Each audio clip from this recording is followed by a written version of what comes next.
ces podcasts. Bienvenue sur les canapés des étudiants étrangers. Je m'appelle Sublime Mafuta et comme vous le savez, sur cette chaîne YouTube est diffusé un podcast qui s'appelle Les canapés des étudiants étrangers. Je suis très heureuse de vous avoir raconté mon histoire et celle de Priscilla. Si vous n'avez pas encore regardé les vidéos précédentes, n'hésitez pas, vous pouvez les regarder, elles sont disponibles sur ma chaîne YouTube. Et si vous n'êtes pas encore abonné, c'est le moment, allez-y, abonnez-vous. Comme vous l'avez remarqué, aujourd'hui je ne suis pas seule, je suis avec Jabrila. Bonjour Jabrila. Bonjour Sublime. J'espère que tu vas bien. Oui, je vais bien. Tu te sens très bien. Ça va aller. On y croit. Donc déjà je commence par te remercier d'avoir accepté l'invitation. De venir nous parler aujourd'hui sur ces podcasts des canapés des étudiants étrangers, de ton parcours en France. Et c'est vraiment un grand plaisir pour nous de te recevoir. Merci de tout cœur. Donc, on commence par où? Par les débuts, je t'en prie. D'accord, donc déjà... Tu t'appelles comment? Qu'est-ce que tu fais? Voilà, nous, on veut savoir. D'accord. D'abord, merci. Merci de m'avoir invitée. C'est vrai que c'était pas évident, la caméra et tout. On est ça, on est entre nous. Donc, merci. J'hésite un peu, mais bon. Donc, voilà. Donc, moi, c'est Jabrila. Jabrila Bijigou. Ok. Donc, je suis étudiante. Je suis arrivée en France en 2023. 23, ok, d'accord. En septembre, c'est ça? Oui, non, fin août 2023. Fin août, ah d'accord, il faisait encore beau. Oui, mais ça n'a pas duré. Oui, c'est vrai. Ok, et donc du coup, tu es arrivée pour faire, enfin, avant d'arriver en France, qu'est-ce que tu as fait comme démarche et tout, voilà. Bon, avant d'arriver en France, j'avais déjà fait ma licence au Gabon. Ok. Et donc, j'ai postulé pour le master au niveau de Campus France. Et j'ai eu les admissions vers... c'était en mai, en fin mai. D'accord. Il y avait déjà les admissions. Donc, j'ai été acceptée à l'université de Lille. Okay. J'ai eu que des refus.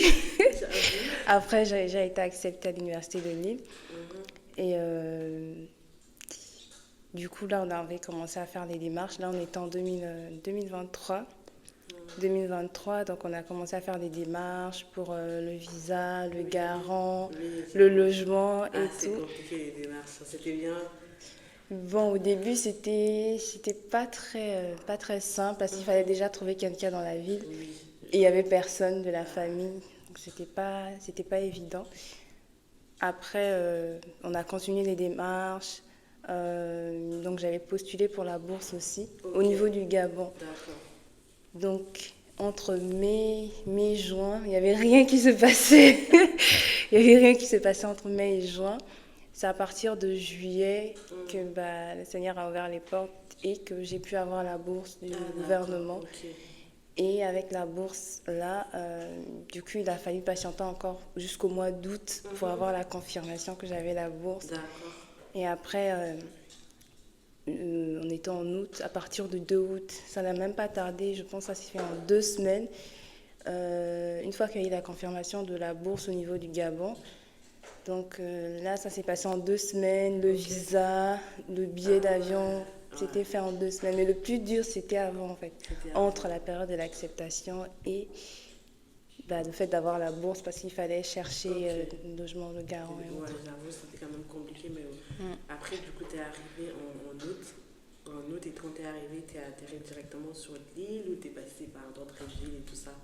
En fait, je suis arrivée directement sur Paris d'abord. Okay. Je suis descendue chez des connaissances à la famille. Après là, en fait, plus que par rapport déjà au logement, il fallait trouver un logement sur l'île. Oui. J'avais fait la réservation pour Campus France, vu que j'avais la bourse, donc j'avais fait la réservation.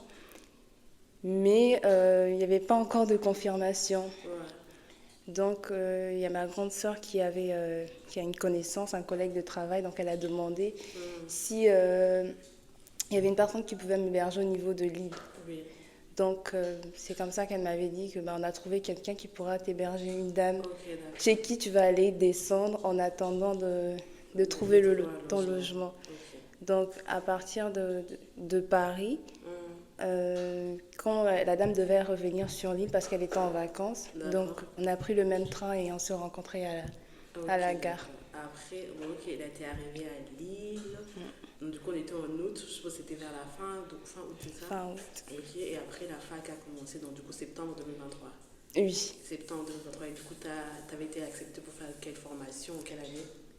J'avais été acceptée pour faire la formation de droit. Donc c'était un peu la continuité de ce que j'avais déjà fait, Ok, le droit de la mer. les droits de J'avais la fait mer. du droit maritime. Ok, Et là, d'accord. c'était le droit de la mer. C'était en master 1. Mhm. Donc, donc on a commencé la formation. Oui. Donc Et voilà.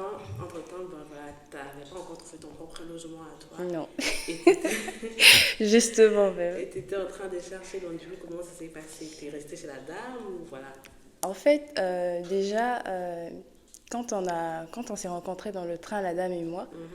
en fait, je suis pas allée rester directement avec la dame. Ok, Donc, moi, en fait, on m'avait dit que bah, tu vas rester chez la dame. ouais, Sauf qu'en fait, la dame, elle avait 2 logements. d'accord. Donc, elle avait un logement avec son logement de fonction, puisqu'elle travaille un Mhm. peu dans l'éducation. Et Mhm. elle avait un autre logement où son fils restait, en fait. Ok, Donc, c'est dans le logement où son fils restait que d'accord. moi, je devais partir. Sauf que bah, moi, je ne savais pas. Ok. Et du coup, donc, le logement était à Hélène. Mhm. Donc, je suis allée on était descendu là-bas, déposer les affaires. Et Ouais, puis, on est allé dans son logement à elle qui était plus loin à Comines. ok. Voilà, donc après, il y a eu une semaine avant les cours. Après, bah, je suis revenue sur le logement qui était à Hélène. À Hélène. Du coup, là, il y avait son fils. Voilà, il y avait Ok. son fils. Donc on était là en colocation pendant 2 mois. Ok. Déjà, c'était un peu un choc parce que moi, je ne m'attendais pas à ça. Oui. Moi, pour moi, j'allais On va rester avec la dame. rester avec la dame, mais dans le train, elle me dit, je suis avec mon fils. Moi, je pensais déjà que c'était un enfant. Mais Ouais. après, quand on descend du train, je les vois arriver, j'ai dit, qu'est-ce C'était qui pas se passe? C'était prévu. pas prévu. Et bah, voilà un peu comment ça s'est passé. Ok. Donc on restait à 2 dans le logement. C'était un appartement quand même un peu familial. Donc chacun avait sa chambre. Oui. Donc on était à 2. Donc les cours avaient commencé en septembre. Mhm. Et du coup, quand le cours a commencé, voilà, en fait, voilà, t'es arrivé, t'as commencé les cours. Comment tu t'es senti tes débuts, tes premiers cours en France? Ah ouais. Bah déjà, c'était pas très très évident. C'était pas Ok. très évident. Déjà, j'ai vécu un peu la solitude déjà. Parce Ça que commence bien. Là, on est ensemble. j'ai vécu la solitude. Et les cours, c'était pas si différent Oui, de parce ce que qu'on t'avais une voyait. licence, donc du coup. Mais c'était quand même différent dans la mesure où c'était un peu les cours de l'Union européenne. Parce que Voilà. c'était droit de la mer, mais Ouais, le international. parcours, c'est le droit international et européen. Ouais, Donc ouais, ouais. c'était nouveau pour moi. Donc c'était pas très évident. Je me sentais vraiment très très seule. Et c'était vraiment pas évident. Ouais, franchement, je comprends. Je Donc, du coup, sentais vraiment la différence. et quand t'es arrivé, donc du coup, tu t'as senti la solitude et t'arrivais pas voilà, à t'intégrer facilement dans ton université, c'est ça? Bon, déjà, j'étais arrivée un peu. J'avais pas, comment dire, j'avais pas assisté à la Pré-rentrée. réunion de voilà, la Mhm. pré-rentrée. À la pré-rentrée, donc il y avait aussi ça que j'avais raté. Donc ça Ouais. aurait pu quand même Oui, m'aider. j'avoue, Ça ça aurait aide, pu hein, m'aider. ouais. C'est vrai que moi, je suis allée à la pré-rentrée voilà, une seule fois. Après les autres années, je peux pas. Ici, à la Cato, je suis partie quand même à la Cato. Parce que voilà, je voulais savoir, mais en vrai, quand c'est une première année, c'est important. Et C'est donc, du vrai. coup, vas-y. Donc, du coup, tu as fait la pré-rentrée. Non, T'as j'avais pas pas fait la fait la pré-rentrée, pardon. pré-rentrée. Et après, bon, vous avez commencé, vous avez des CM et tout, dans le cours magistraux et les travaux dirigés. Et donc, voilà, les 3 premiers mois, comment tu peux les définir? Ils étaient douloureux. C'était douloureux parce que déjà, je venais à peine d'arriver, je me sentais très seule. Voilà. Et comment dire, par rapport au cours, ça allait, mais moralement, ça n'allait Ça pas n'allait pas. trop. Parce que je me souviens, en venant, puisque je suis chrétienne, donc moi, je pensais que j'allais venir à l'église. Donc, Ouais. une semaine après, quand on a commencé les cours, Donc, je suis partie à l'église, au culte. Donc à ICC, à Lille là, et tout. Oui, à Lille. Donc, j'étais allée au culte. Après, le vendredi suivant, j'étais allée à le programme du vendredi pour la Ok. prière et tout. Donc, quand je suis partie, il y avait en fait la dame à qui appartenait la maison. Donc, puisque j'étais partie, j'avais dit à son fils que bah, je partais à l'église. Oui. Donc, en fait, elle était passée derrière moi et du coup, elle s'était en fait inquiétée de ce que je partais à l'église. Et du coup, Ok. elle a informé ma grande sœur. Donc, ça, bah, du coup, bah, on m'a dit de ne plus partir à l'église. Et donc, ça, c'était un choc. Ok. D'accord. Donc, en fait, ça a pris une autre tournure aussi parce que déjà. En étant au Gabon, en fait, je me suis convertie. Bon, j'ai donné vraiment ma vie à Dieu en 2022. Ok. Donc là, on était à Libreville. Après, à Libreville, j'étais partie à Port-Gentil pour un stage. Ok. Et dès là, vraiment, c'était en 2022, c'est vraiment là où, en fait, j'ai vraiment donné tout à Dieu. Et de là, en fait, j'étais vraiment très zélée. Ok. J'étais très zélée. Et je me souviens même parfois quand il y avait des temps de prière, les 48 heures, les 21 jours. Je partais souvent au veillées de prière, donc je rentrais le lendemain matin. Ok. Et bah, souvent, il y avait ma mère qui était là et ne parlait pas. Genre, elle est là assise, elle te regarde. Genre, Ouais. Mais du coup, ça, j'étais très zélée juste une en fait. question. Donc, du coup, les parents, ils sont catholiques, genre la famille, ou ils sont pas chrétiens. Donc, à la base, ma mère, bon, elle était catholique, mais là, je vois quand même qu'il y a un changement. Ok, ok. Donc, du coup, Mais c'était. Voilà, l'église, c'était un peu. voilà, c'était. Elle part à l'église. Mais bon, déjà là, elle ne m'interdisait pas, hein. Là, à Port-Gentil, elle ne m'interdisait pas. Mais c'est quand je suis revenue à Libreville, parce qu'il fallait soutenir et tout. Quand je suis revenue à Libreville, et après, juste avant le voyage, ben, on me disait de puis aller trop à l'église, en fait. Ouais. C'était, bah, tu vas bientôt voyager, Concentre-toi. calme-toi un peu quand même. Et ton zèle là, c'est trop, calme-toi un peu. Ouais. Donc, mais moi, je me disais qu'en venant ici, T'as retrouvé la voilà, liberté en j'allais être mode. plus libre et tout, mais c'était pas ça. Donc, quand je suis allée après le programme d'église en prière, donc quand je suis rentrée, bah, On t'a dit c'est les dernières. oui, mais c'était pas vraiment ça. Donc moi, je me suis dit, bah, c'est juste que c'est parce que je suis partie, ça va se calmer, mais après, ça a pris quand même une autre tournure parce que bah, ma grande sœur m'a appelée, ma mère m'a appelée, mes grands frères m'ont appelée. En fait, ça a pris une autre tournure. C'était en fait un peu plus sérieux. Bah, au point où on m'a dit, bah, tu n'y vas plus simplement. Tu es là pour l'école, bah, tu n'y vas plus. Sinon, bah, on va prendre des mesures, mais là, tu n'y vas plus en fait. Tu n'y vas plus. Donc, c'était ça. Donc, du coup, là, j'étais un peu. Voilà. Déjà, j'étais choquée parce que je me disais, mais quand j'étais là-bas, je partais à l'église. Et je ne comprenais pas parce que je me dis, bah, il y a des gens de mon âge bah, qui font. Mais moi, en fait, j'ai pas compris, en fait. J'ai pas compris. Et du coup, bah, je suis restée à la maison. Je suis restée à la maison. Et donc, du coup, ça s'est rajouté. Donc, du coup, il y a déjà la solitude que tu as acquis à la fac. Voilà. Un petit pot Le et fait tout. d'arriver et tout. Ouais. Et ça s'est rajouté avec Voilà. voilà, l'effet de ne plus aller à l'église et tout. Du coup, ça a duré combien de temps de rester chez la dame et tout? Je suis restée là-bas dans la maison avec son fils. Ça fait deux mois et demi. Je suis partie en novembre.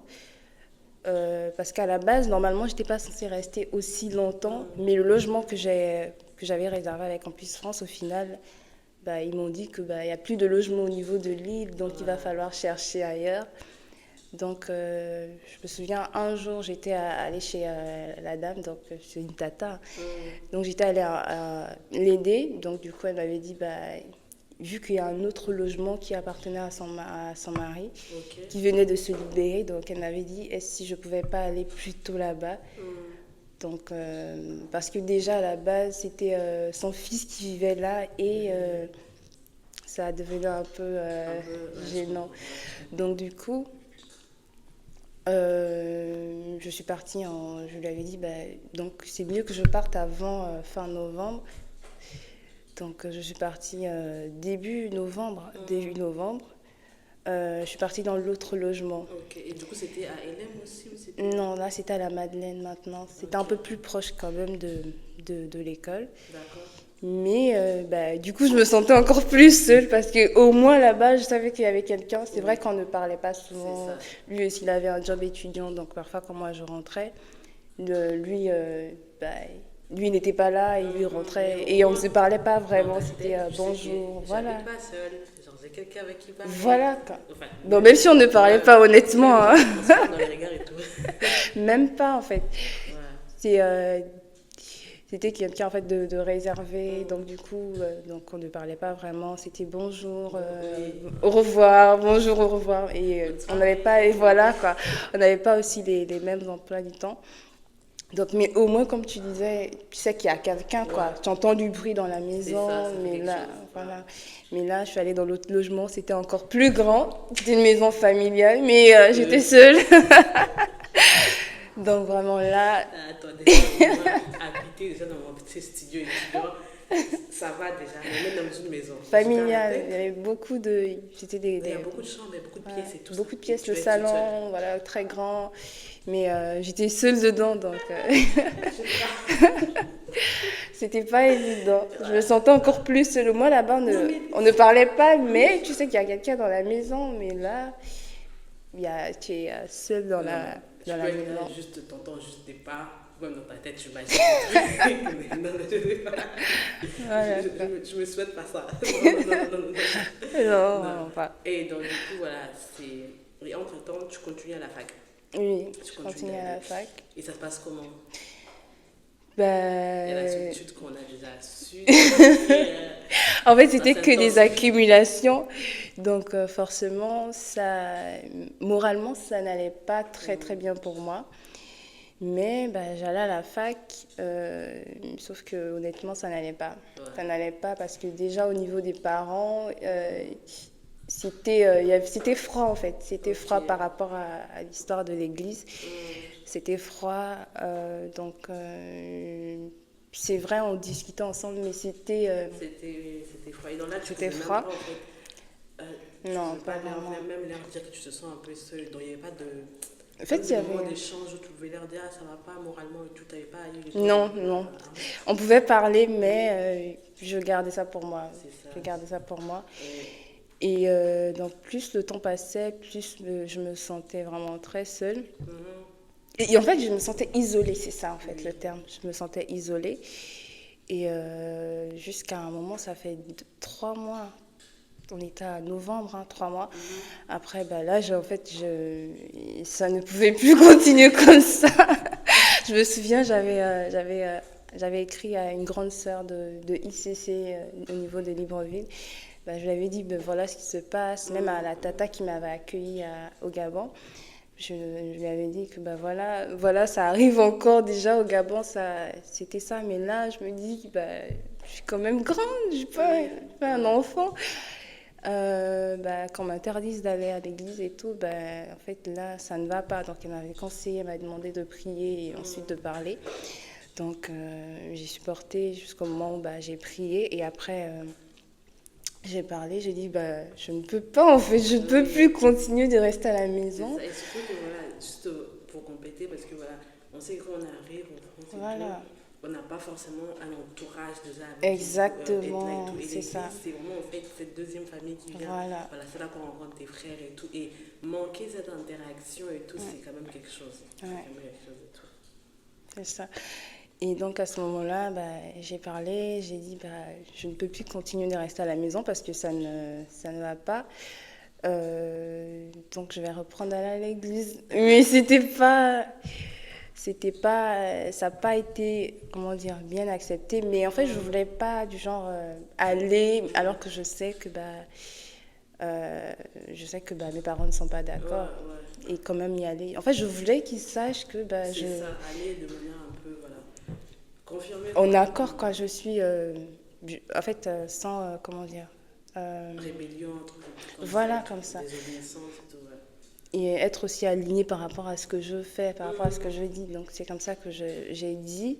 Mais ça n'a pas été tout de suite bien accepté. Donc il a fallu quand même du temps. Et étant donné que ça s'est passé comme ça, ça n'allait pas forcément, même dans mes Dans notes les et notes tout, et tout. Ouais. ça n'allait pas. Déjà, c'était facile voilà, prendre la prise des notes, l'ordinateur, l'intégration des professeurs, ils parlent tout. J'écrivais pas très bien avec l'ordi au début. Les voitures, là, tu comprends J'écrivais pas ce avec que... une main. Je sais pas pourquoi. J'aurais une main. Ouais, En fait, j'étais plus rapide avec une main qu'avec deux mains. je vois un peu, j'imagine. Ah, ok.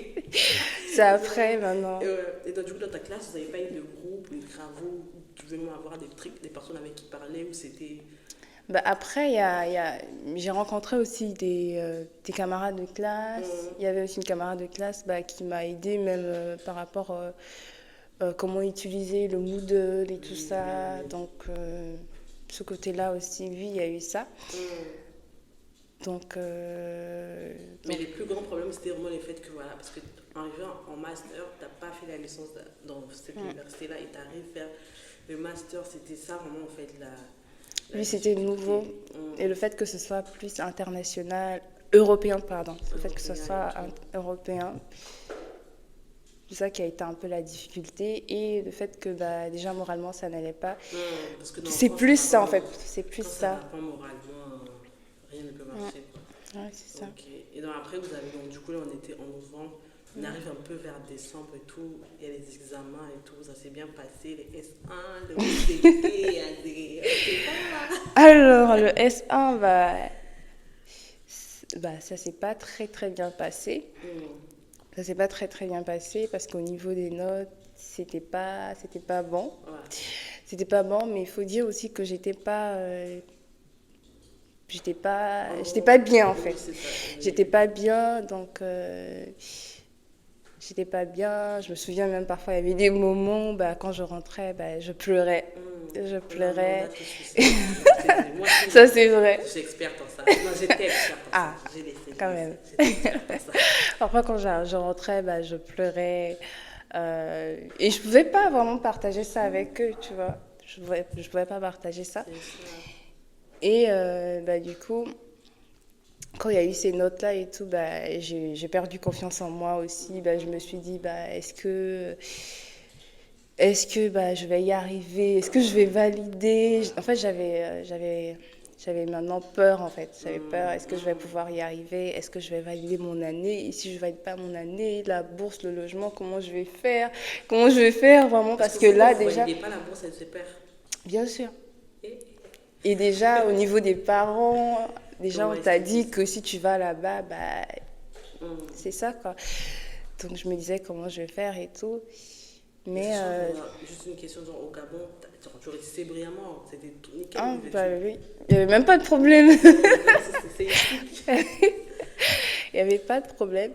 Mais je pense aussi que c'est peut-être au niveau de l'adaptation. Tu vois, au Gabon, tu as grandi là-bas, un peu comme si tu es entouré. Et du coup, il y a le changement. Je comprends parce que moi, j'ai fait ma licence en France.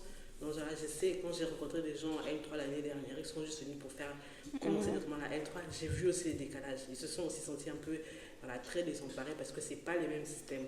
Ouais. C'est pas vraiment. Du coup, moi, ça n'allait pas. Même moi, quand j'ai redoublé ma L1, c'était vraiment pas ça parce que ça n'accrochait pas. C'est pas les mêmes trucs.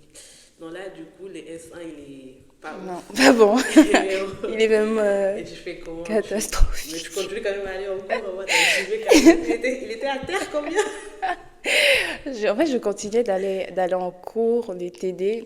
C'est même justement quand on a remis les notes à partir de février, quand on a rendu les notes, je me suis dit, il faut que tu travailles en fait, parce que c'est vrai que tu es passé par des temps difficiles, mais là, faut que tu te réveilles en fait, parce que sinon, ça va pas aller.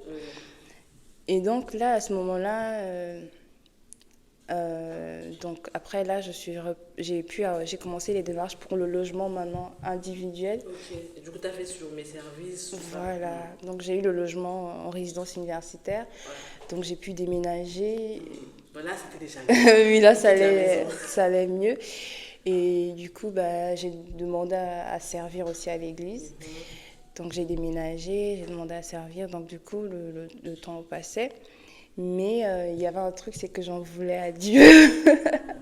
J'en voulais à Dieu. Et quelque part aussi, j'avais pas vraiment pardonné du coup aux parents par rapport à ça. Parce que je me disais, bah, j'avais mal commencé mon année avec ça. Donc j'en voulais. Et donc bah, il a fallu pardonner. Oui. Pardonner C'est aux parents, libéré et tout. pardonner aussi à Dieu. Parce que je me suis dit, bah, Seigneur, bah, moi je veux te servir, mais c'est quoi en fait? Donc il a fallu pardonner. Parce qu'à un moment même, je me souviens, quelque part aussi, ça avait ouvert, comment dire, des portes même.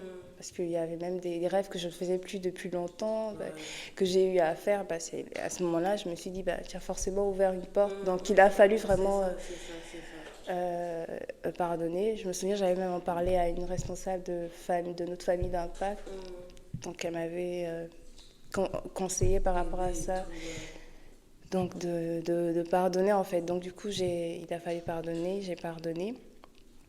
Et à partir de là, bah, c'est de là qu'en fait que la restauration aussi a commencé. Ok. Et donc par rapport aux études, bah, j'ai fourni un effort. Du coup, ça m'a permis de valider quelques matières. Et donc j'ai au S2. Et puis j'ai fait une demande de redoublement. Ok, donc J'ai anticipé. J'ai anticipé parce que c'est pas un droit aussi. C'est pas un droit. non mais attends, tu anticipes ça dans quel mois? Quel mois tu anticipes? En fait, déjà par rapport aux résultats du semestre Ouais, 1, c'était c'était pas bon. Ok. Honnêtement, Et donc du c'était coup, pas tu bon. arrives en mai, tu anticipes ou comment? J'anticipe. En mai? En fait, il fallait faire la demande quelques mois, en fait, avant les résultats, parce que les résultats, c'est en C'est juin. en juin, ouais, début. C'est en juin, donc tu peux faire la demande de redoublement. Parce que si tu ne le fais Ok. pas, Ah, tu peux pas redoubler. non, parce que Ah, c'est pas un droit en fait. mais c'est C'est pas fou. automatique en fait. Non, mais moi, C'est d'abord, eux qui décident si tu oui, reprends ou pas. j'avoue. Et tu dois faire la demande. J'avoue, je pense que ouais, c'est parce qu'en gros, ils regardent un peu les notes que tu as obtenues. Ok. Et donc, toi, tu t'es dit, là, on va Ouais. anticiper. On anticipe. Et Donc, donc, du coup, tu anticipes. Et en juin, malheureusement, tu valides pas ou tu valides un semestre ou les deux qui sont restés ou comment? en fait, j'ai pas validé les semestres, mais j'ai validé des matières. J'ai Dans validé les des trucs, matières dans les blocs et oui, tout. dans le semestre 1 et dans le semestre 2. J'ai D'accord. validé quelques matières. Ok. Et donc, il y a eu quand même de l'amélioration par rapport au Oui. semestre 1 et donc qui m'ont permis de reprendre mon année. Ok, mais Donc là, voilà. bon, rédoubler, je sais ce que ça va faire, mais Ah, comment ça tu fait t'es... mal, ça fait très mal. Ça pique. Ça fait très mal. Du coup, comment tu t'es sentie? Parce que bon, t'avais anticipé, c'est vrai, mais moralement et tout, c'était comment t'es vivre vraiment?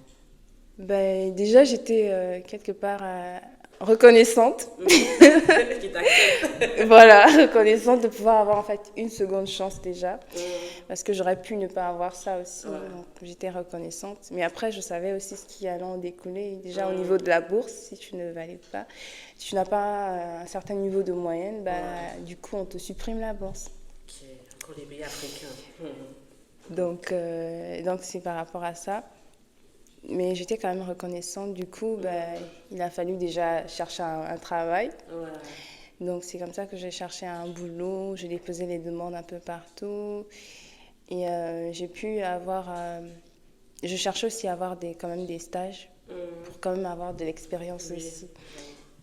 Donc j'ai déposé des demandes de stage. J'ai déposé un au tribunal, ça n'avait pas été accepté. Je continue à déposer dans les restaurants, à Primark. Ouais, Donc partout, je déposais tu dis partout. Mac, donc, Je ouais, déposais. Donc ça n'a pas marché. Ok. Mais j'étais dans je ne sais pas si tu connais la clinique juridique de Lille. Je connais pas.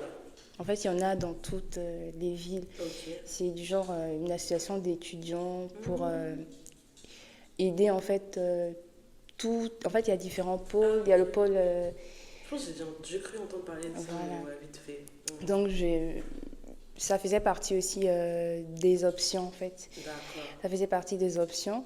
Donc tu peux intégrer n'importe quel pôle, par exemple le pôle droit de la famille, droit du commerce international. Ok.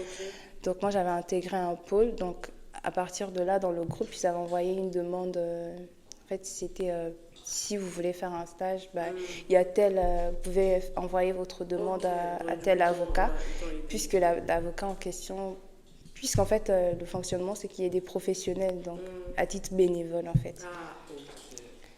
Donc, il y avait une offre, donc j'ai postulé. On était à juin, hein. Mai ou juin, je pense. En tout cas, après avoir fait la demande de redoublement. Donc, j'ai postulé. Et quand j'ai postulé, je pense un mois, quelques semaines après, en fait, l'avocat m'a contacté. L'avocat m'a contacté pour que je puisse convenir d'un rendez-vous pour pouvoir faire l'entretien. Ok. Donc, c'était le moment de faire l'entretien après. Donc, déjà, ça s'était pas très bien passé parce que j'étais arrivée en retard. Non, j'ai changé. J'étais arrivée en retard, donc en fait, il y avait eu l'embouteillage du coup. Ok. Donc, j'avais demandé si on pouvait pas reporter et tout. Donc, finalement, elle a accepté. On a fait l'entretien téléphonique. D'accord. Donc, à partir de là, il y a eu l'entretien. Après, elle m'a dit, si c'est bon, je vais te recontacter. Parce qu'il y a aussi d'autres candidats. Oui, voilà. Donc, moi, je suis restée là. J'ai dit, Seigneur, si c'est ta volonté, permets-le. Mais si ce n'est pas ta volonté aussi, ne le permets pas.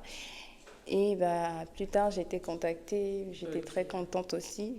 Donc, ça m'a... Du coup, ça t'a quand même... Donc, du coup, malgré les faits que tu n'avais pas trouvé de job et tout, l'été t'a quand même apporté une expérience professionnelle, sur le territoire français et tout. Donc là, c'était bien. Donc, du coup, là, on est arrivé en août 2024, c'est ça. Et du coup, on arrive là pour la rentrée de... Déjà on reste d'abord sur le redoublement. Tu as informé à tes parents et tout. Comment ils ont appris la nouvelle et tout? Ils m'ont pas, pointé du doigt, si je peux dire ça comme ça, parce que déjà, ils sont habitués à ce que je valide, je donne le meilleur de moi-même. Oui. Donc pour ça, ils ont juste, ils n'ont pas fait d'histoire en fait. Ils m'ont dit, on connaît ce que tu as déjà fourni comme effort, donc c'est vrai que tu as eu ça, faut pas te décourager, mais relève-toi. Donc par rapport à ça, vraiment, ils m'ont encouragée, ils ont compris en fait. Ils m'ont compris. Et donc voilà, donc là on est en septembre. Du coup, cette expérience vraiment m'a beaucoup apporté. Ça m'a aidé aussi à reprendre confiance en moi, parce que mon niveau de confiance en moi, c'était vraiment à terre. Donc à partir de là... Et entre-temps, la bourse gabonaise, on oublie, elle est coupée. Non. Et tu commences en septembre, et du coup, tu as des matières qui ont déjà été validées, et tu as d'autres que tu dois référer et tout. Mais entre-temps, tu trouves un job à côté, ou tu fais comment? Donc là, le stage est fini. Du coup, il faut, il faut chercher un travail. Voilà, parce qu'il y a des charges. Donc, du coup, j'ai continué à déposer. J'ai déposé. Je me souviens, quand je cherchais le stage, j'avais une connaissance qui m'avait dit, ici en France, il faut ajouter. Ça, c'était même avant que je commence le stage. Elle m'avait dit, ici en France, on va pas te prendre en fait. J'avais envoyé mon CV, elle m'a dit, on va pas te prendre parce qu'il y a pas vraiment d'expérience. Donc, il faut rajouter. J'avais dit, non, faut pas rajouter. Si tu n'as pas fait telle chose, tu vas pas mettre sur ton CV.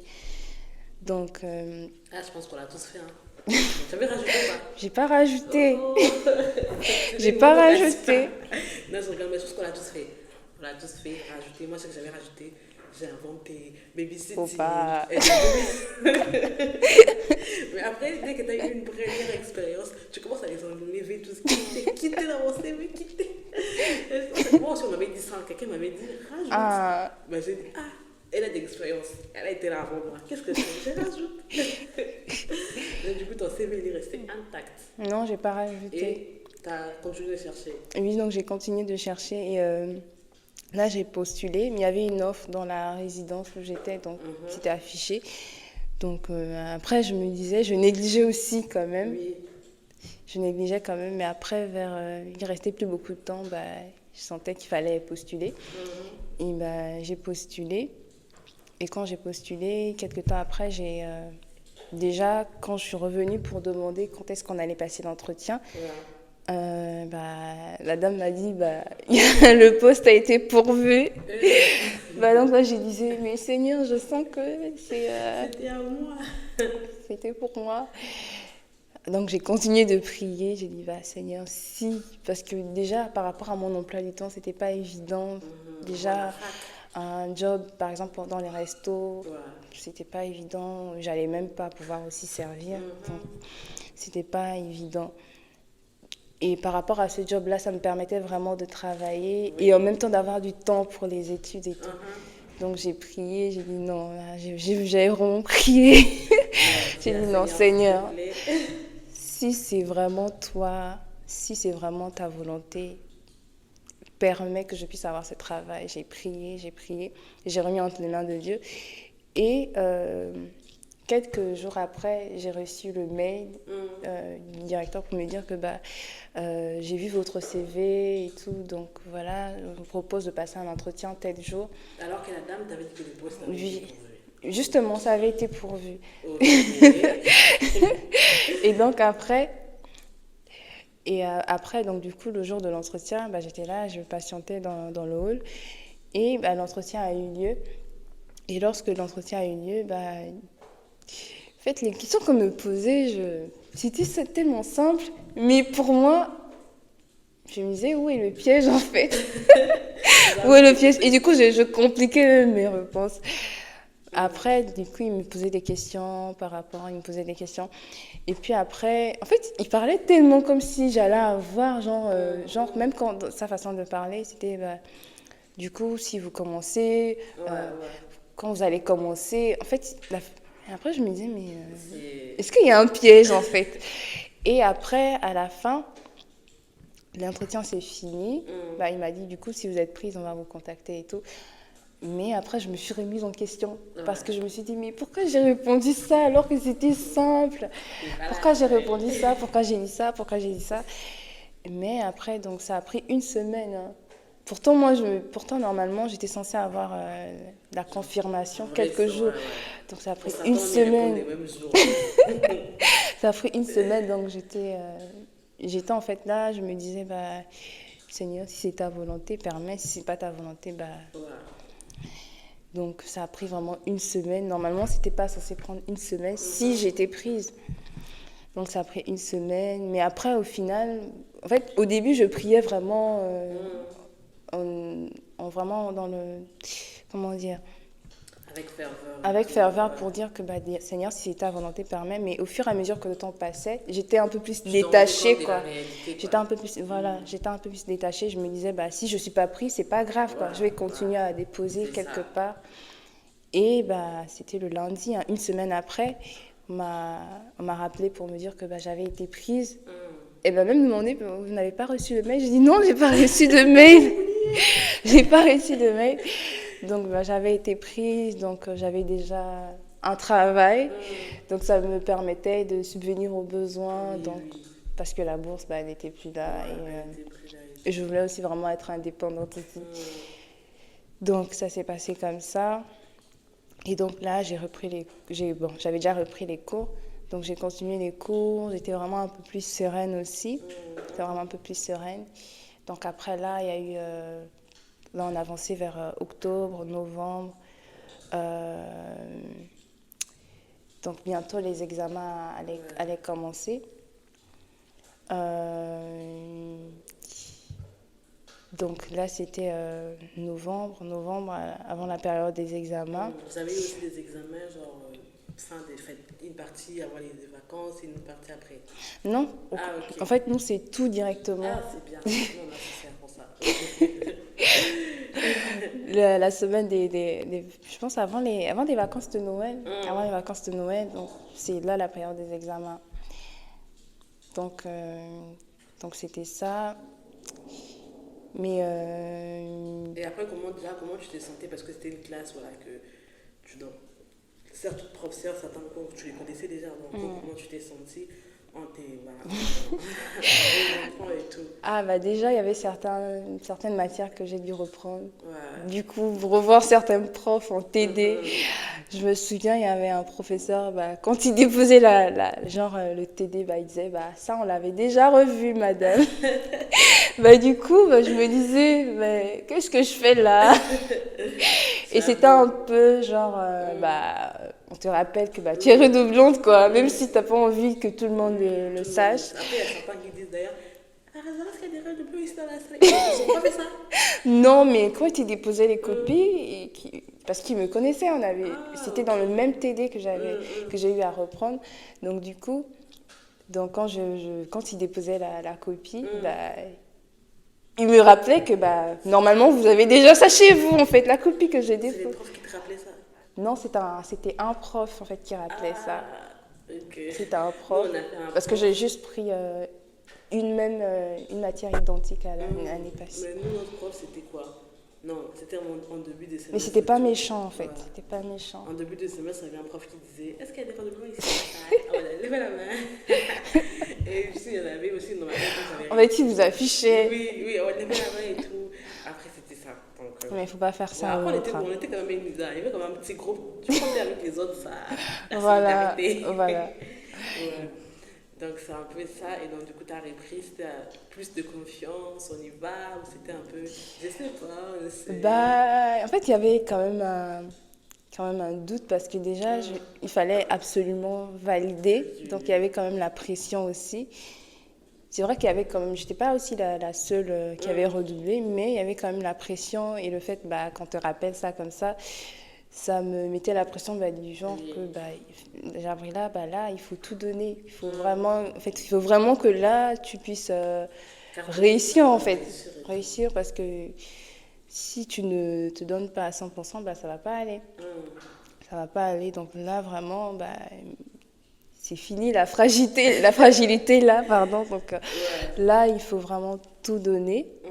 Et je me souviens un vendredi, un jour de télé, après le télé, j'avais demandé au prof, est-ce que là, parce que j'avais remis un travail qui comptait pour la participation, donc je lui avais demandé si j'avais en fait la moyenne par rapport à ça. Donc il m'a dit oui madame, vous avez la moyenne, mais seulement il faudra valider au niveau de l'examen. Donc du coup, quand je suis sortie de là, je me suis dit, bah, il faut que je me donne à 100%. Il faut que je me donne à 100%. Mais honnêtement, malgré ça, il y avait des périodes où j'étais découragée, il y avait des périodes où je sentais que bah, il fallait tout donner, mais il y avait aussi des périodes où je me sentais découragée. Donc par rapport à ceux qui m'avaient dit ce jour-là, bah, je me suis dit, bah, il faut vraiment que tu te donnes à 100%. Faut vraiment que tu, faut vraiment que tu arrêtes d'être facilement découragé. Oui, genre un petit truc et tout. Voilà, c'est ça. Ok. Et donc, du coup, les examens, ça s'est bien passé, les résultats et tout. Parce que là, on est en février. Donc, du coup, vous avez déjà reçu vos résultats ou c'est en attente? En fait, on a déjà reçu nos résultats et ça s'est bien passé par la grâce de Dieu. J'ai pu avoir la moyenne. J'étais très contente. C'est l'important, c'est ça. Dès que ça commence par un 1, c'est bon. J'étais très, très contente. Hum. Mais j'étais vraiment très, très contente. Ouais. Mais avant ça, en fait, comme je disais, c'était par rapport à ce que le prof en fait, avait eu à dire. Donc ça m'a vraiment aidé À te relever. à me relever aussi, à me relever et à cesser quand même d'être un peu fragile. Oui, oui. Donc ça m'a vraiment aidé, j'ai pu travailler, j'ai pu donner quand même le meilleur et bah, j'ai pu avoir la moyenne. Oui, c'est ça. Non, mais vraiment, on est sur une histoire assez passionnante. Une histoire assez passionnante. Donc, du coup, déjà, moi, j'ai une question. Comment tu fais, parce que voilà, tu travailles à côté, mais comment tu fais pour concilier les jobs étudiants et voilà, tes études? Moi, je sais que dans les droits, c'est c'est chaud, c'est chaud. Donc, comment tu fais, comment tu arrives à gérer? En plus, tu es chrétienne, tu es à l'église, tu sers, tout ça là. Comment tu fais pour gérer ça? Honnêtement, bah, c'est Dieu qui donne la capacité, Yes. honnêtement, parce que déjà, je me souviens quand je passais par la période où je ne partais pas à l'église, bah, c'était aussi ça, en fait, un des arguments des parents, parce qu'ils disaient, bah, on a vu, en fait, fait, la personne avec qui ils avaient parlé, en fait, avait donné des témoignages.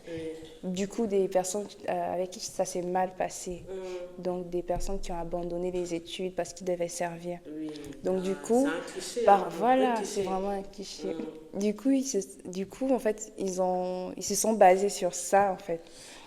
Du coup, c'était même ça, du coup, faut pas que tu partes à l'église, sinon tu vas commencer aussi à servir. Donc après, même quand j'ai commencé, même l'entretien pour le servir, je me souviens, j'avais dit, est-ce que c'est possible de servir juste pendant les vacances?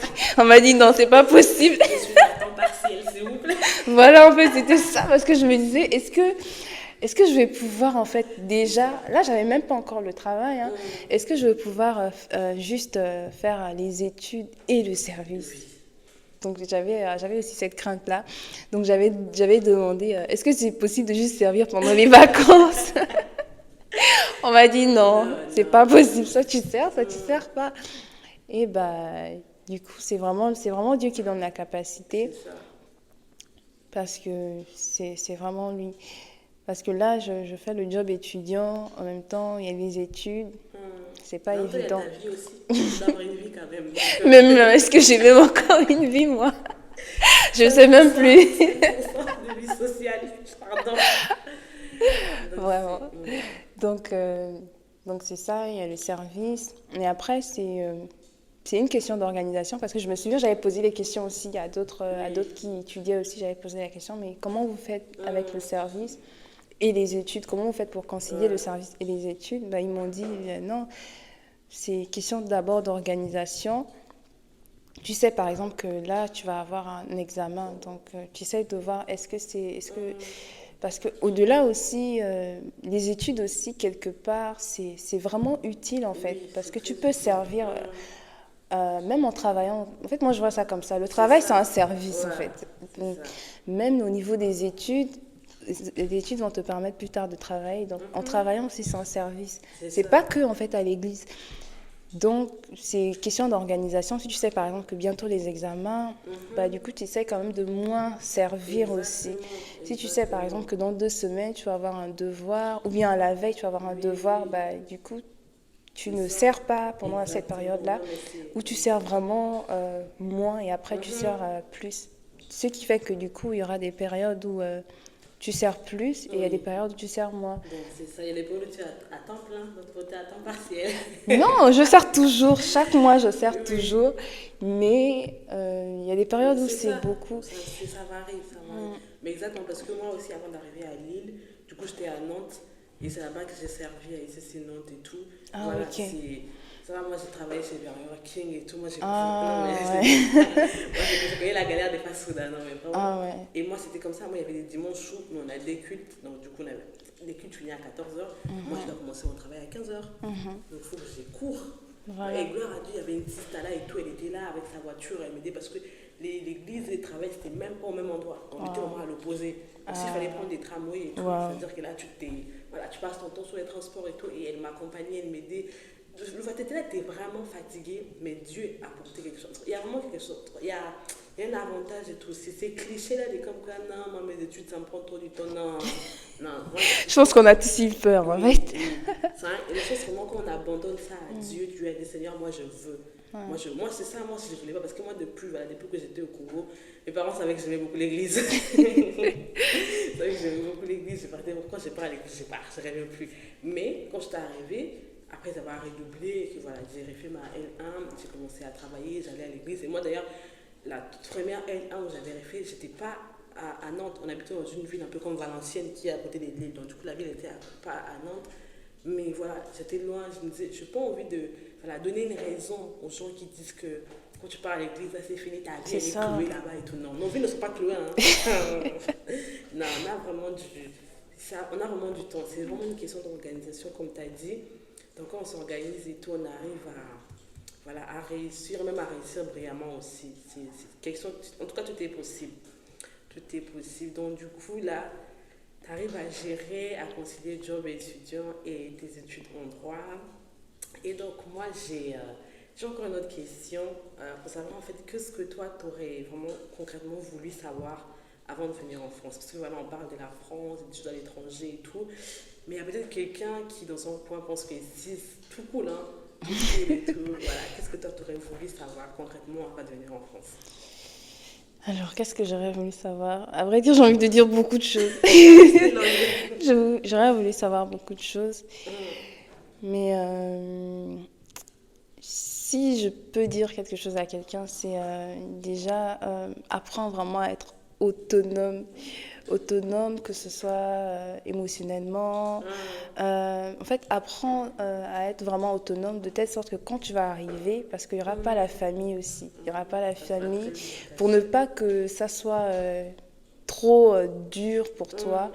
Donc vraiment, apprends déjà à te détacher en fait, pour que lorsque tu vas arriver, même s'il n'y a pas l'entourage autour de toi, bah, du coup, tu vas moins vivre la solitude.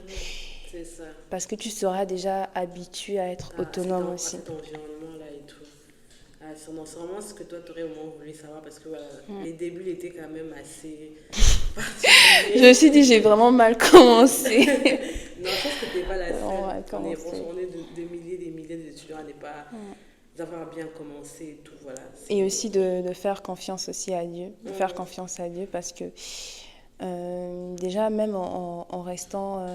en étant en colocation, c'est sa grâce qui a été là. Le fait d'avoir trouvé aussi un logement après, c'est sa grâce. C'est ça, et surtout au Crous. Donc c'est vraiment la grâce. Et surtout le fait d'avoir trouvé un job après qu'on t'ait dit que le job a été pourvu. Donc ça aussi, c'est vraiment la grâce. Donc il faut vraiment faire confiance à Dieu. Je ne sais pas si vous êtes chrétien ou pas, mais faire confiance à Dieu. Et aussi, il faut oser. Oui. Il faut oser. Par exemple, pour le stage, il a fallu que j'ose. J'aurais pu ne pas postuler pour me dire, bah, c'est pas fait pour moi. Mais je pense que même au-delà d'oser, c'est aussi chercher à combler ses temps libres. Là, c'était ta première année. Tu n'avais pas trouvé de job, tu pouvais te dire, bah, il fait beau, il fait chaud, je suis fatiguée, je vais dormir. Non, mais c'est vrai, quand il fait chaud ici, les gens sont vraiment à terre. Donc, je vais te dire, c'est qu'il y a des gens qui se disent que, bah, voilà, je vais faire ça après, j'ai 2 mois, mais les 2 mois, qu'est-ce que tu fais? La connexion, elle est gratuite, bon, ok, tu passes ton temps à regarder les vidéos. Et les 2 mois, parce que 2 mois, ça passe vite. Mais toi, tu as vraiment rentabilisé et tu t'es dit, ok, je fais quelque chose. Et c'est important parce que, voilà, aujourd'hui, si tu toques dans une entreprise et tu vont savoir que, bah, tu as déjà une expérience sur le territoire français. Donc, c'est vraiment quelque chose d'important. Et moi, j'aimerais en tout cas, en fait, continuer dans cette discussion. Voilà, tu as redoublé, c'était au moins une première année que tu as redoublé.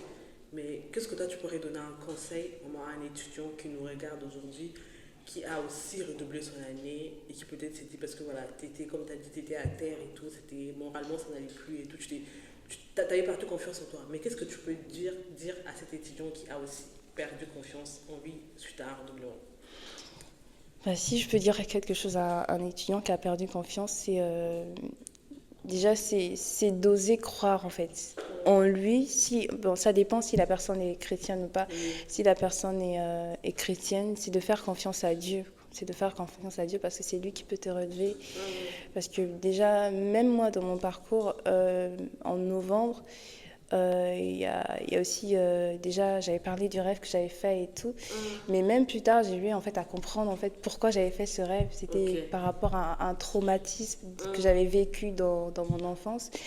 Du coup, même à cette période-là, on était en 2024, hein, avant les examens, c'était pas évident pour moi. Oui, donc, parce que j'avoue, reprendre les mêmes copies, les mêmes feuilles et tout, c'est quelque chose. Donc, oui, mais par rapport justement à ce rêve-là et au traumatisme-là, donc je ne pourrais pas en dire plus aussi parce que c'est personnel. Mais du coup, là aussi, ça n'allait pas. Mais sauf que là, par rapport à ça, c'est Dieu qui m'a aidée en fait. C'est Dieu qui m'a aidée malgré ça à ne plus être aussi fragile qu'avant. Ce qui a fait en sorte que j'ai pu bien travailler et donner le meilleur de moi. Donc si la personne est chrétienne, c'est de faire confiance à Dieu. C'est de faire confiance à Dieu, peu importe les résultats que tu as eus. Honnêtement, à un moment, je pensais que j'étais plus intelligente. Moi aussi, quand j'avais répondu, je pensais que j'étais plus intelligente. Je me souviens quand j'ai eu mes notes, je me suis dit, voilà, je suis quand même intelligente, j'ai intelligente. Pourtant, il y a des années, je n'aurais pas sauté pour ça. Je n'aurais même pas créé pour ça. C'est de dire, si la personne est chrétienne, vraiment fais confiance à Dieu. Peu importe ce par quoi tu passes, peu importe les notes que tu as eues, même si c'est 1, même si c'est 2. Moi, j'ai un. Ce sont que des J'ai notes. des un, ouais. Ça ne reflète même pas ton intelligence. Parce que, en fait, ça m'a aidé aussi à comprendre que c'est pas en fait la note qui définit ton niveau d'intelligence en fait. Avant, moi, j'étais quelqu'un, du coup, si je vois quelqu'un qui n'a pas la moyenne, moi, je me dis, c'est de sa faute, en fait. La personne l'a fait exprès parce que je vois pas comment c'est pas possible de pas avoir la moyenne. Dieu t'a dit, je vais te montrer l'exemple de ta vie. C'est ça, en fait. Mais aujourd'hui, je peux plus raisonner comme ça. Ce qui fait que même avec, par exemple, si tu as des neveux, des frères, des sœurs, si je vois que la personne n'a pas la moyenne, automatiquement, je me dis que forcément, il y a des circonstances qui ont fait en sorte que la personne n'a pas été concentrée et que la personne n'a pas eu la moyenne, mais ça ne reflète pas ton intelligence. Donc, c'est vraiment de dire que peu importe la note que tu as eue, même si c'est 0, ça ne reflète pas en fait ton intelligence.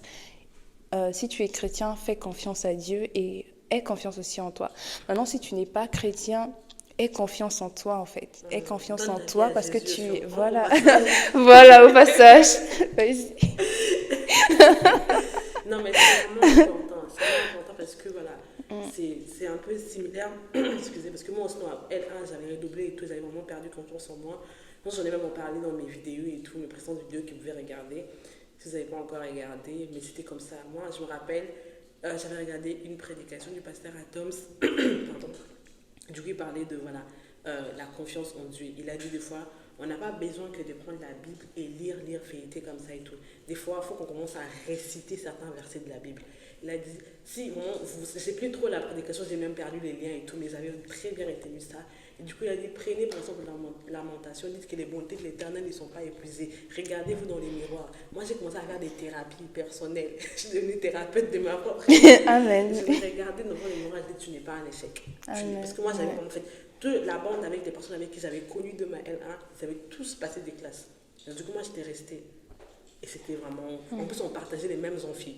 En gros, quand les L2 sortaient, les L rentraient. On devait se regarder. Ouais, c'est pas facile. Et c'était pas facile. J'ai commencé à me regarder devant les miroirs, déclarer la parole de Dieu et dire que je suis une enfant de Dieu et Dieu est avec moi. Parce que moi, je me disais, Dieu m'a abandonné. Il m'a envoyé dans ces pays pour me lâcher et tout.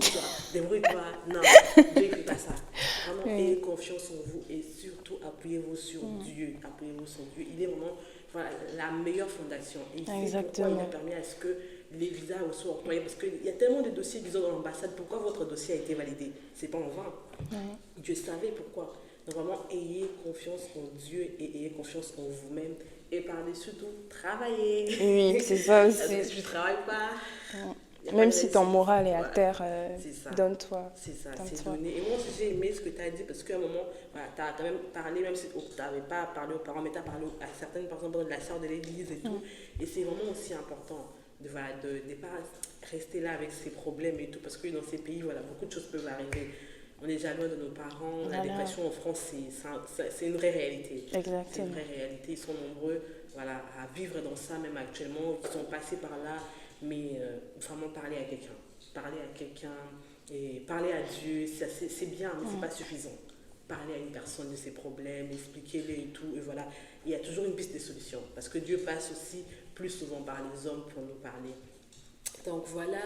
Et moi, ce que j'aimerais savoir juste par rapport aux démarches administratives, parce que là, on sait que les titres des séjours et tout, c'était bien passé tes renouvellements, tout ça, ou c'était comment? Bon, pour le renouvellement, ça s'est plutôt bien passé parce que j'avais très très peur au début, mais déjà au niveau de l'association, au niveau de l'île, d'ailleurs c'est ouvert à tous, c'est public, c'est du bénévolat. Donc j'ai eu en fait à comprendre, parce qu'on a eu à faire des cas usagés et tout. Donc j'ai eu en fait à comprendre un peu comment ça fonctionne. Donc ça a enlevé la peur. Et ça s'est bien passé par la grâce de Dieu. J'ai déposé les documents, mais il y a eu un contretemps aussi. Mais je pense que c'est pour tout le monde comme ça. Il y a eu un moment où ça a duré. Après, on est donc... Voilà, ça a duré. Mais au final, ben, j'ai tout envoyé. J'ai envoyé tous les documents. J'ai fait les relances aussi par mail. J'avoue, la préfecture, il faut être forte. Oui. J'ai fait les relances par mail, mais ils ont renouvelé. Ils ont renouvelé. Il fallait juste patienter Oui, c'est et ça. remettre entre les mains de Dieu après. Exactement, exactement. Donc c'est vraiment ça, donc ton histoire elle est éblouissante, en tout cas elle est encourageante. J'ai failli pleurer. Ah bon, gloire à Dieu. Je me suis retenue. Donc voilà, et on est vraiment en train de tendre vers la fin de ces podcasts. Je ne sais pas si tu as quelque chose d'autre à nous parler ou une anecdote, pardon, de tes 2 ans en France. Déjà. Ben, s'il y a une anecdote à partager, c'est peut-être que le fait que je me trompais de métro. En On est fait, ensemble. mes premiers jours, quand je devais prendre le métro, ben, je me trompais de métro. J'arrivais pas, en fait, à me retrouver. Même avec les bus, j'arrivais pas à me retrouver. C'est Mais, l'erreur la plus commune. Pourtant, il n'y a que 2 lignes. Oui. C'est, En plus, c'était écrit. Non, mais je sais pas vraiment. Mais je pense qu'on est tous passés par là, on est tous passés par là. Et donc, vraiment, on est presque arrivés, disons, à la fin déjà de ces podcasts. Et j'aimerais juste te laisser, en tout cas, donner un conseil à un étudiant qui est peut-être en train de se préparer pour venir en France. Voilà, qu'est-ce qu'il peut faire en amont. Et un deuxième conseil que tu pourrais donner à ceux-là qui sont déjà sur les territoires français, peut-être qui n'arrivent pas à se relever ou qui ont besoin d'un mot pour les encourager. En tout cas, qu'est-ce que tu peux leur dire? Déjà, la première chose, c'est pour les étudiants qui ne sont pas encore en Oui, qui France. sont encore au pays et tout. C'est vraiment de vous préparer, vraiment de vous préparer, que ce soit pour le logement, vraiment essayez d'avoir un maximum d'informations et préparez-vous vraiment, que ce soit pour le logement, que ce soit pour la faculté, même pour les cours, et si c'est possible de réviser en amont, réviser, essayer de voir le programme. Comme ça et tout, ouais. Oui, essayez vraiment de vraiment faire un maximum de recherches. Même déjà, les températures ne sont pas les mêmes. Ouais, c'est en préparé. hiver. Je Voilà. pense que, parce que, juste désolée de t'avoir interrompu, c'est que nous, quand on vient, on se prépare plus, parce que voilà, achète un manteau, achète ça et tout. Il y a des choses qu'on ne prépare pas. Après, on est trop dans ça, une écharpe, la faire ça et tout. Non, mais bon, il y a plus que ça. Oui. Il y a des choses qu'on peut faire en amont et tout. Oui. Et même récemment, j'ai appris, parce que je ne savais pas que déjà en saison d'automne, d'hiver, donc il y a plus le soleil du coup. Et nous, par exemple, on est des Africains, on vient des pays où il y a le soleil. Donc du coup, au niveau déjà de la peau, vu qu'on n'est pas trop exposé au soleil, donc on manque de vitamine D3. Et du coup, pendant un moment, je me sentais très très fatiguée. C'est après que en faisant des recherches, j'ai appris ça en fait. Du coup, même au niveau de la santé, parce que c'est pas le même climat. Oui, c'est pas le même climat. C'est important. Il faut vraiment vous renseigner. C'est pas le même climat, donc essayez vraiment de vous renseigner, que ce soit par rapport aux saisons, parce que c'est vraiment différent.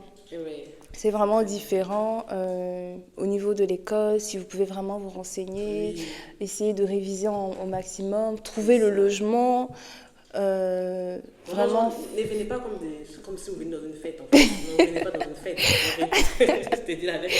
En réalité, vous ne venez pas dans une fête. J'ai envie de dire, vous venez dans une bataille, mais bon, bataille c'est trop fort. Ça va faire les gens et tout. Mais non, vous venez vraiment ici pour vous challenger, pour vous surpasser. En tout cas, donner du sien. Moi, je me rappelle aussi quand j'attendais mon visa, je l'attendais. C'est en 2020, donc c'était pour le Covid, on ne faisait rien. Je pouvais anticiper certaines choses. Mais voilà, moi, je ne savais pas. Mais là, aujourd'hui, avec les réseaux sociaux, avec tout ce tout ce qu'on peut trouver sur TikTok, YouTube et tout, il y a vraiment des choses. Si vous connaissez déjà votre domaine d'études, renseignez-vous, cherchez déjà à faire des choses. Ne venez pas à l'improviste. Ici, l'improvisation, surtout, ça va coûter cher. Ça va vous coûter vraiment cher et tout. Et donc, du coup, à ces étudiants qui sont déjà là en France, c'est courage. On est ensemble. C'est courage, vraiment courage, persévérer. Pour ceux qui, par exemple, c'est pas facile, continuez de persévérer. Pour ceux qui cherchent le travail, continuez de déposer. Même si vous n'avez pas obtenu le travail, continuez de déposer. Vraiment, prier, c'est très, très important pour avoir au moins l'orientation de Dieu, en fait. C'est lui qui te dira, va déposer là, fais ci, fais ça, fais ci, fais ça. C'est lui qui sait tout. Donc, vraiment, faut faut prier, il faut vraiment demander la volonté de Dieu. Il faut vraiment demander la volonté de Dieu. Et c'est vraiment persévérer. C'est ce que je peux dire. Persévérer, tenir bon, peu importe ce que tu traverses, peu importe ce qui te tombe sur la tête, Exactement. continue toujours d'y croire. Si Dieu t'a donné une parole, je ne sais pas, tu t'accroches à ça, tu continues d'avancer. Et Dieu fera le reste aussi. Et peu importe les résultats aussi, c'est pas la fin du monde. C'est pas la fin du monde. Et ça ne reflète même pas ton intelligence. C'est juste une note en fait. C'est juste une note. Donc ça ne définit pas qui tu es. Donc crois en Dieu, mais crois aussi en toi. Parce que ça fait aussi la différence. C'est ça. Donc vraiment, ça a été très très émouvant d'apprendre de l'histoire. Moi, j'ai retenu pas mal des choses. En tout cas, j'ai retenu que voilà, un redoublement, ça ne nous arrête pas. C'est vraiment, en fait, ça arrive, chaque personne dans sa vie connaît des parcours, des moments où on peut redoubler et tout, mais l'important, c'est pas de te dire, j'ai redoublé, ok, je fais rien, mais vraiment de se relever et de mettre sa confiance en Dieu. Et j'ai vraiment aussi encore rajouté ça pour dire que c'est pas, voilà, on le voit un peu ces clichés-là, comme quoi, si j'ai pas à l'église, mon temps sera, tout mon temps, je passerai ça qu'à l'église, non. Il y a des moments où vous pouvez aller à l'église, vous servez bien sûr et tout. Par exemple, vous êtes en vacances, vous êtes par exemple, en période d'examen, vous demandez par exemple, c'est dimanche, je ne sors pas. Après les cultes, vous venez, vous rentrez directement à la maison, là comme frère, je vais faire ça après, mais là je dois rentrer pour réviser et tout, et vraiment s'organiser et tout, et garder la confiance en soi et aussi la confiance en Dieu. La confiance en Dieu parce que Dieu, il nous connaît. Dieu nous connaît, il ne nous amène pas dans un territoire pour nous lâcher comme ça. Exactement. Non, Dieu ne fait pas du parachutage et tout. Il ne fait pas ça. Il nous conduit, il nous amène vraiment très très loin. Et à toutes ces personnes, ces étudiants qui ont reçu leur note des premiers semestres, qui peut-être se disent que c'est très à terre. Peut-être vous êtes dans la situation dans laquelle nous étions il y a longtemps. Moi, c'était en 2021 que j'étais dans cette situation-là où j'étais vraiment à terre parce que mes notes étaient très catastrophiques et tout catastrophique, mais je m'étais relevée. Là, je suis en master 1 et tout, voilà. J'ai redoublé, mais personne ne voit ça sur mon front. Quand j'ai marre, c'est pas écrit. Sur mon diplôme de licence, on n'a même pas écrit ça. Donc, on n'a rien écrit là-dessus. Les redoublements, l'échec universitaire n'arrête jamais personne. Il n'arrêtera jamais personne. Allez-y, faites encore plus d'efforts, croyons en vous et croyons en Dieu. Ces parcours à l'étranger est rempli des mythes et des réalités. On le sait tous, on le voit très bien de très près, mais on sait aussi par-dessus tout qu'il y a un Dieu dans les cieux qui regarde et qui veille sur chacun de nos pas et qui subviendra à tous nos besoins. C'était les canapés des étudiants étrangers, Sublime Mafuta et Jabrila. Merci d'avoir suivi ces podcasts avec un grand plaisir. Nous pourrons lire vos commentaires. N'hésitez pas à partager, de liker et de vous abonner sur ma chaîne YouTube. Et surtout, à très bientôt pour une nouvelle aventure. Au revoir. Au revoir. Bye bye.